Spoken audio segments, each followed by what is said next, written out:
Comme chaque dimanche, notre séquence L'Afrique en marche. Aujourd'hui, nous accueillons un jeune homme qui refuse la fatalité, qui a décidé de venir à bout de la fracture numérique en Côte d'Ivoire.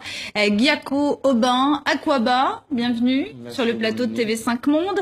Alors, vous êtes le fondateur, cofondateur et président du Baby Lab. Le Baby Lab, c'est ce qu'on appelle une Fab Lab, autrement dit en français dans le texte, un atelier de fabrication numérique installé à Abobo. C'est l'un des quartiers pauvres d'Abidjan. Pourquoi avoir choisi Abobo? Exactement, Abobo est l'un des quartiers les plus populaires de la ville d'Abidjan, où la plupart des habitants n'ont pas accès au numérique et puis n'ont pas culture de l'innovation sociale ou l'entrepreneuriat social. Donc nous avons choisi Abobo pour pouvoir reconvertir les mentalités et puis diriger les jeunes vers l'initiative sociale pour qu'ils puissent se prendre en compte à travers le numérique. Alors il faut savoir que Baby, c'est le surnom de cette très jolie ville qui est Abidjan, et que en fait dans toute la Côte d'Ivoire, seuls 10% des Ivoiriens ont accès à Internet. Exactement, Baby Lab, effectivement, c'est le surnom de la ville d'Abidjan. Le pourcentage que vous venez de citer, par exemple, nous faisons de cela un défi en vue de réduire la fracture numérique et puis rapprocher l'information et la formation numérique auprès des populations. Nous prenons un modèle de développement qui part aussi des quartiers populaires où on peut aussi trouver de l'innovation, faciliter l'accès et puis réduire les disparités entre les populations. Et alors, pour réduire la fracture numérique, vous avez décidé de créer un lieu, un espace ouvert à tous, où en fait, les passionnés peuvent fabriquer leur propre ordinateur, mais aussi concevoir leur propre logiciel.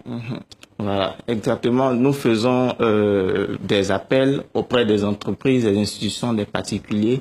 Nous collectons des ordinateurs destinés en guillemets à la poubelle, que nous recyclons dans des bidons de 20 litres qui font office d'unité centrale.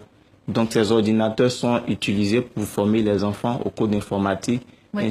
Justement, là, on les voit justement en image, ces bidons jaunes dans lesquels on fabrique, on redonne une deuxième vie à ces ordinateurs. Exactement. Il faut aussi dire qu'avec l'avènement du réchauffement climatique, nous orientons nos actions vers le recyclage, la revalorisation de tout ce qui est déchets autour de nous. D'où le recyclage des déchets informatiques pour protéger l'environnement et faire des problèmes liés au réchauffement climatique une idée d'entreprise. Et l'idée, c'est aussi pour les passionnés qui viennent travailler le week-end, qui viennent travailler, ou en tout cas, travailler dans ce laboratoire le week-end, de mettre en place un logiciel libre. Vous avez notamment réussi à concevoir une carte avec les zones insalubres. Exactement. Au fait, nous faisons la promotion d'un projet d'impression 3D qui est le recyclage des déchets plastiques en filament pour faire de l'impression 3D. Donc, dans notre démarche, nous nous sommes donnés pour mission d'identifier des zones susceptibles d'être des lieux de pollution où nous pouvons trouver des déchets plastiques pour pouvoir en faire du recyclage. Donc, c'est une cartographie libre OpenStreetMap que nous utilisons pour pouvoir identifier ces différents lieux de pollution. Alors, ce Baby Lab, vous l'avez créé en 2014 avec 7 autres amis informaticiens. Ouais. Quels sont les moyens dont vous avez eu besoin au départ? Il y a eu un gros investissement? Pas vraiment? Pas du tout. L'initiative du Baby Lab est partie d'une initiative de 0 francs, pour parler en francs ivoiriens. Ou en francs CFA aussi. Ou en francs CFA également. Donc, cette initiative est partie d'un constat. Nous avons vu que l'accès au numérique dans les quartiers populaires, surtout à Abobo, est difficile.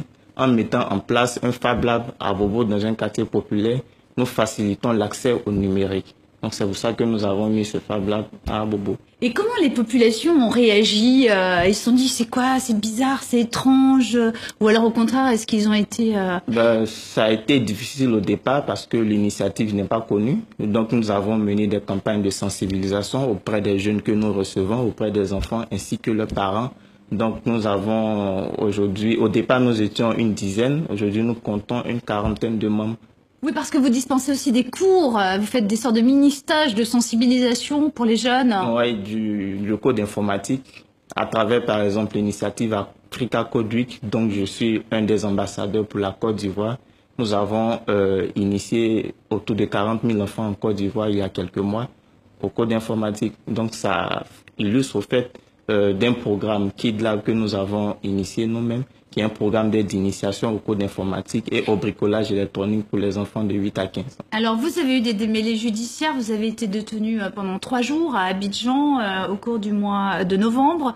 Vous êtes accusé de vol de données informatiques et de concurrence déloyale. Où en est la procédure et que vous reproche-t-on exactement? Au fait, c'était une mésentente avec mon ex-employeur qui ne savait pas les initiatives que j'avais prises concernant Babylab. Donc, je lui ai fait part de ça et puis bon, nous ne sommes pas entendus sur certains thèmes. Donc, il m'a reproché de lui avoir volé des données et lui fait une concurrence déloyale. Donc, suite aux enquêtes menées par la police scientifique en Côte d'Ivoire, ils nous ont blanchi, nous disant qu'aucune trace n'a été trouvée sur les enquêtes menées en matière de cybercriminalité ou de concurrence déloyale, quelque chose. Merci beaucoup, Guy Cobin, d'être venu sur le plateau de TV5 Monde. Merci beaucoup. Également.